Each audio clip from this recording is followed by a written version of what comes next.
Hey, Mike Nelson here with Real Estate Fanatics again, bringing you yet another video. Today we want to just say stop it. Stop doing it. Stay tuned for no more about what we're saying. Stop doing it too. So with that, go ahead and click that Calendly link down below if you have any interest in asking any other questions about real estate in general, about EXP, any of the above. We're happy to answer any and all of your questions you have around anything. Also click the subscription button and also the notification bell.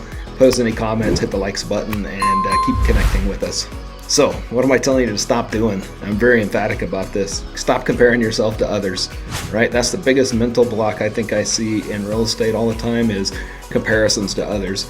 What they don't see is they look at the outsides and not the insides of somebody, if you will. So the outsides would say, holy cow, they're selling 100 homes a year. That's crazy. Why can't I get my business to that level? Don't look at what they're doing. Look at what you can do, right? And I'm very much an advocate of that is this is built, the business is built brick by brick. It is not built in a flash. Right? And most businesses that are built in a flash don't have a very strong foundation to begin with, so they crash pretty easily.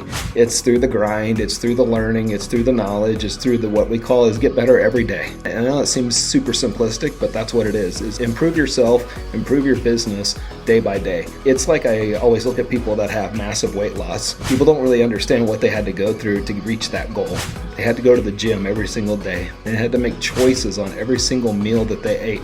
They had to document, they had to track, they had to do so many things that we don't see as, we just see the end result. We look at it 2 years later and we're like, holy cow, that person from picture 1 and picture 2 years later looks drastically different. They didn't see the daily grind. They didn't see the getting up at 5:30 a.m. every single day and going to the gym. They didn't see the protein shakes that were drank, so on and so forth. Well, that's very much true in this business. Too many times we're like, oh, those people are super successful, which is a lure for people to get into the business. However, they didn't do their background or their research to see what that person had to do. I'm a big believer of getting into this business and potentially interning with somebody that is super successful, or get in with a team that's somebody that's super successful, or take a summer and just kind of run around with like a top agent and see what they kind of have to do and what their grind is like every day. I think we're allured right off the bat by what we see the income is of the top 10%. We don't actually realize that 90% don't really make that much in this business. It's because the people that are making big splashes and the sexy people are the ones that we focus in on, which is the 10%. We don't look necessarily at the 90% that are not being successful. So, my key point with all of this is just get to know what it takes to get to that level. And real estate agents, look, I'm just going to be blunt here. They're really great about showcasing on the social media how amazing and how awesome and how everything is. But they're not showing you behind the scenes. They may have only done 4 deals, but they don't want it to look like that, right? They're showing you that they're successful, which is great. That's a marketing strategy, right? And I'm not beating them up on it. It's just that that's our job. Our job is to show that we're exhibiting some level of success. Doesn't really mean it's super successful, doesn't mean it's not successful, but we're really just, our job is to put a marketing product out there that shows that we're successful. The real question becomes, who is successful? Who's portraying that they're successful? And how do I make sure that I'm not looking at others' outsides, I'm looking at their insides?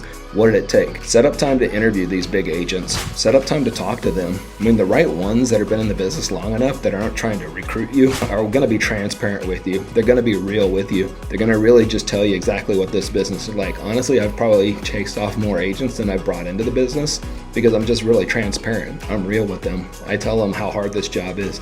Don't look at how much our team made. Don't ask how many late nights that I've stayed up, right? Ask how I built leverage. Ask how the pain points were. Like, really get in to know these agents. Don't just look at their awards that they're carrying on the stage. Don't just look at how much money that they say that they're making, whatever the case may be. Go in and really get to know them at a much deeper level and understand what it took to build the business that they did. In fact, I was at a conference this last week and I heard so many stories of some of the elite in our business.